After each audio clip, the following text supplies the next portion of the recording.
Assalamualaikum warahmatullahi wabarakatuh. Hai Sobat Literasi, perkenalkan nama saya Trianita Liviana. Saya dari program Studi Tadris Bahasa Indonesia kelas A dan NIM saya 242070118. Di sini saya akan memenuhi tugas UAS mata kuliah linguistik yang akan membawakan tema tentang pragmatik dan ruang lingkupnya. Yuk kita bahas. Kali ini kita akan membahas tentang pragmatik dan ruang lingkupnya. Apa itu pragmatik? Kalian sudah pernah mendengar belum ilmu pragmatik? Pragmatik adalah ilmu yang mengkaji makna yang disampaikan oleh penutur dan makna yang ditafsirkan oleh pendengar dengan cara mengkaji keadaan dan situasi dalam konteks cara penyajiannya tersebut. Atau cara sederhananya pragmatik adalah ilmu yang mengkaji tentang makna yang disampaikan oleh penutur dan sesuai dengan konteks cara penyajiannya tersebut. Jadi sudah dipahami belum apa itu pengertian dari sebuah pragmatik?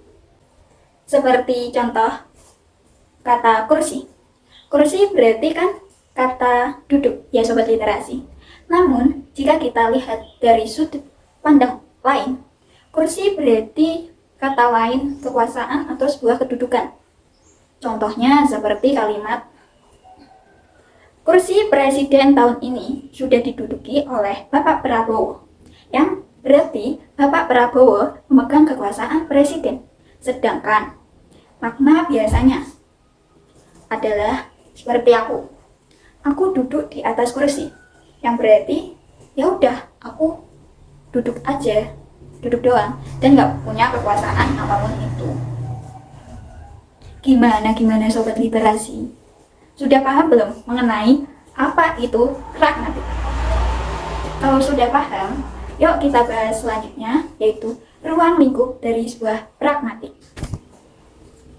Ruang lingkup dari pragmatik yang nantinya saya akan jelaskan ada 4. Yang pertama, tindak tutur. Yang kedua, peranggapan. Yang ketiga, implikatur. Dan yang keempat, deiksis. Yang pertama, yaitu tindak tutur. Tindak tutur adalah istilah dan teori tindak tutur pertama kali diperkenalkan oleh J.L. Austin pada tahun 1955 di Universitas Howard, Inggris. Kemudian Austin menulis sebuah buku yang berjudul How to Think with Words. Tentang apa? Tentang sebuah teori tindak tutur yang diterbitkan pada tahun 1962. Dalam bukunya, Austin berpendapat bahwa tindakan terjadi selama individu mengatakan sesuatu.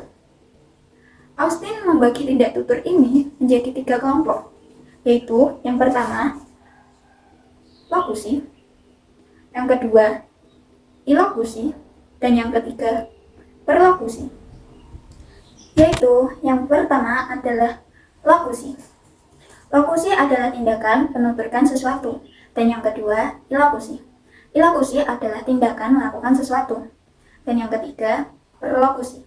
Perlokusi adalah merupakan maksud dari tuturan yang memberikan sesuatu, akibat atau pengaruh kepada pendengar. Austin juga berpendapat bahwa tindak tutur tidak hanya tindakan mengatakan sesuatu, namun juga bagian dari melakukan tindakan.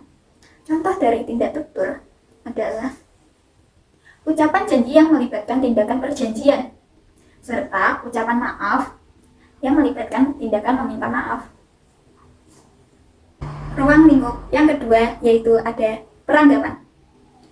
Peranggapan menurut Levison adalah mengembangkan konsep mengenai peranggapan menjadi semacam anggapan atau sebuah pengetahuan terhadap latar belakang yang mengenai makna kepada sesuatu tindakan teori atau ungkapan suatu tuturan mengenai benar atau salah, namun dapat ditentukan dengan adanya peranggapan. Contoh dari sebuah peranggapan adalah dalam kalimat "Kamu bukan anak keluarga ini, Sean," ujar Lea.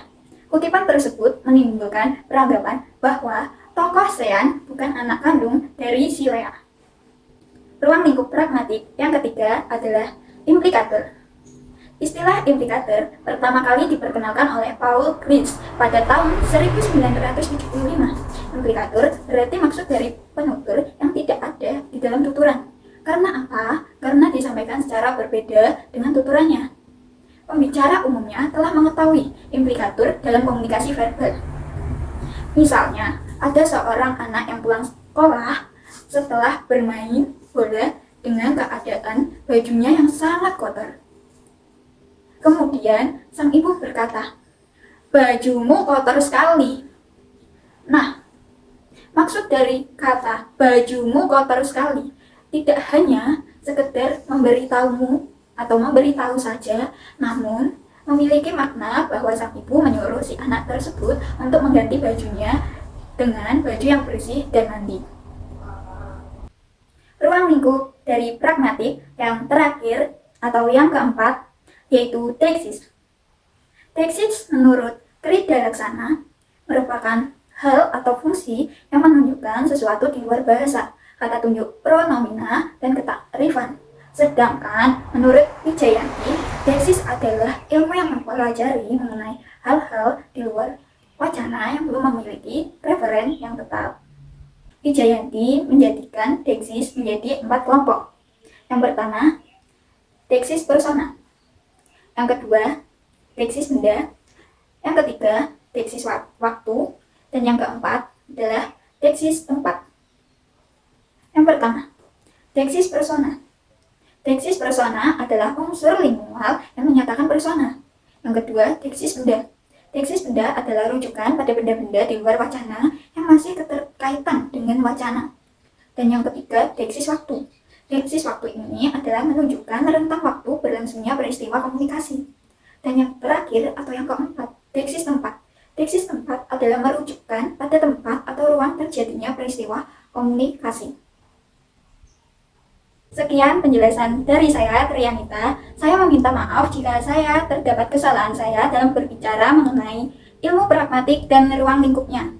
Saya meminta maaf yang sebesar-besarnya. Kurang lebihnya saya mohon maaf. Wassalamualaikum warahmatullahi wabarakatuh. See you Sobat Literasi.